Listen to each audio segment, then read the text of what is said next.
me get to these formulas. I call this thing fact, myth, or truth. Fact, myth, or truth. Right? So if we're more educated than Forrest Gump, what's a fact? What's a fact? Fact. Give me an example of a fact. Well, when I say, I'm telling you what happened. I used to say that what's a fact? They say something is true. And I said, okay, Bill Clinton is president. Is that a fact? And all of a sudden, a bunch of smart people couldn't talk for about 3 seconds. And why is that? Yes, but there was a day and a point in time when it was.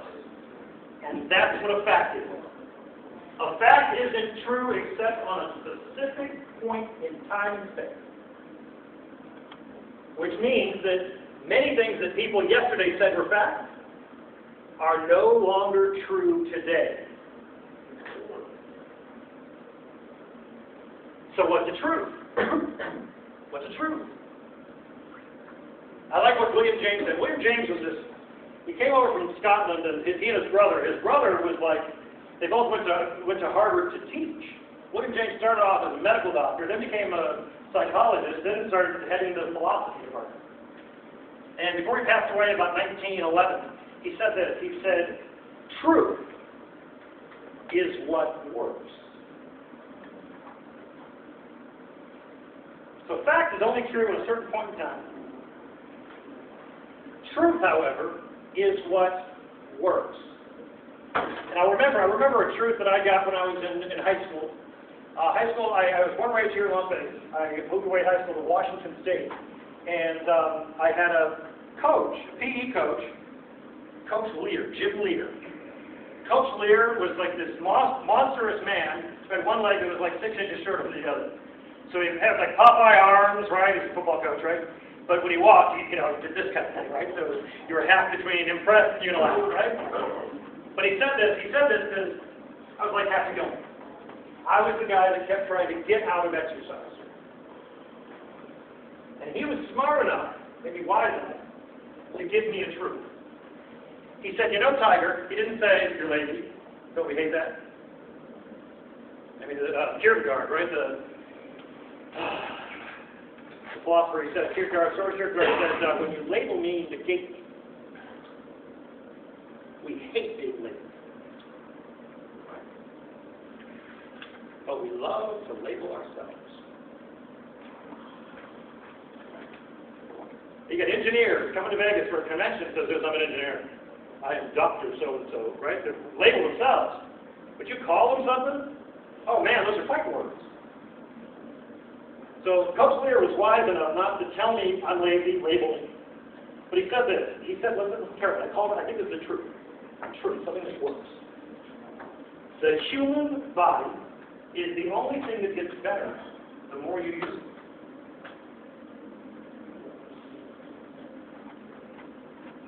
It's a clue, Lou.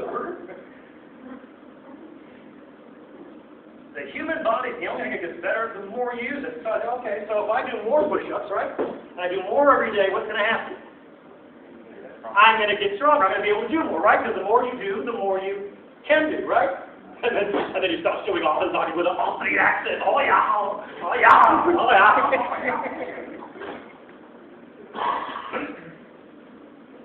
It's the truth, right? Now you can't say, well, push-ups don't work for me. I'm from Minnesota. Right? You know, silly that sounds? They don't work because you're not working the truth. But the truth always works, or it's not a truth. Huh.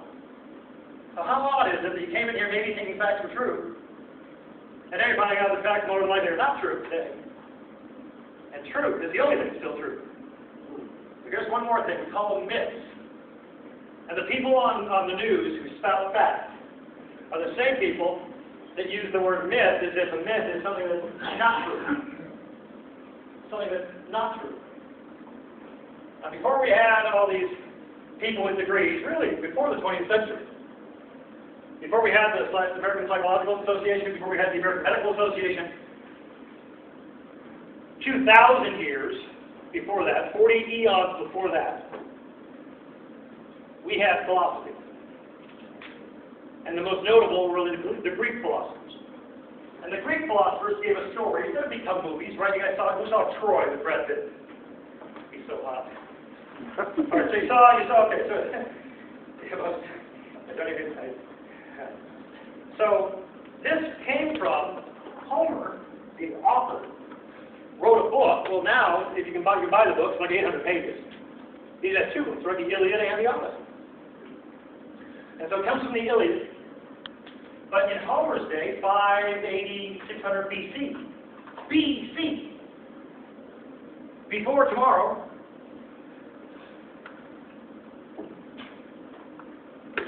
It was all oral tradition. They didn't write anything down.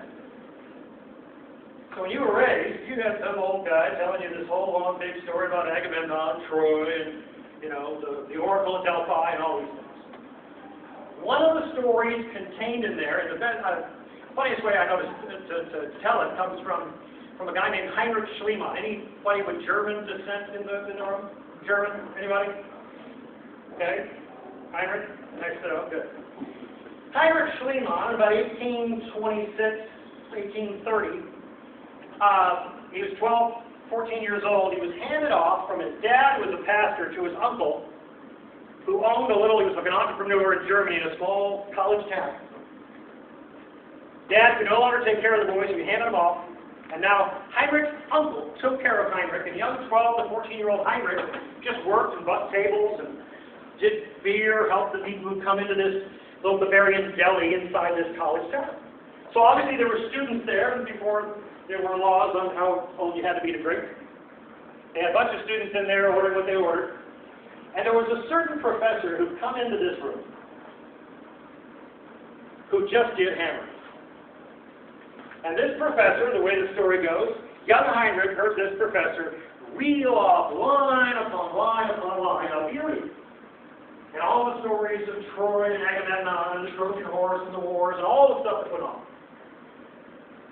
And Heinrich was just, you know how we were when we were young, right? We believed everything. Right? We believed everything until we found an adult that didn't practice what they preached, right? We looked someone up and then what they told us wasn't true. And again, I'm starting to doubt whether or not maybe those things were true. I just thought they were facts, or thought facts were true. So anyway, so young Heinrich is mesmerized by this story, and at that moment, he decides, I'm going to become an archaeologist, and I'm going to find the lost city of Troy. To which all of the overeducated college students would say, that's ridiculous. Troy doesn't exist. It's a myth. It's a fairy tale. It's not true. Heinrich, of course, is trying to tell a kid anything, right? He won't be dismayed by this. He's gonna find Troy. And because he has set this goal, I'm going to tell you something else about real life movies. In the movies, the first thing they tell you to do when you're writing a screenplay is your character has to declare a visible goal. A visible goal. No action begins unless the character has established a visible goal. Let's pause on Heinrich's story just for a moment, just ask you. Right now, today, what is it, the 19th of April, 2014? My God, I live that long. 2014, today. Who has a visible goal? Tell me, shout it out if you got an idea you don't mind sharing a visible goal. Yes? I am going to be a writer. Okay. And I have a goal now. I just got Westbound. Yes. To agree to write the forward of my first book, and that will happen in August. So the visible goal is August, he's going to write the forward, but by the end of this year, publish a book. Yes. And now we're going to be more intelligent. Find restrictions that other people want to read and pay for. Right? Am I right? You've got to include those things, right? I mean, you all write books, but no one wants to read it, no one's going to pay for it, you're still in trouble. Okay? Got it? Good. Okay, that's visible goal. Perfect.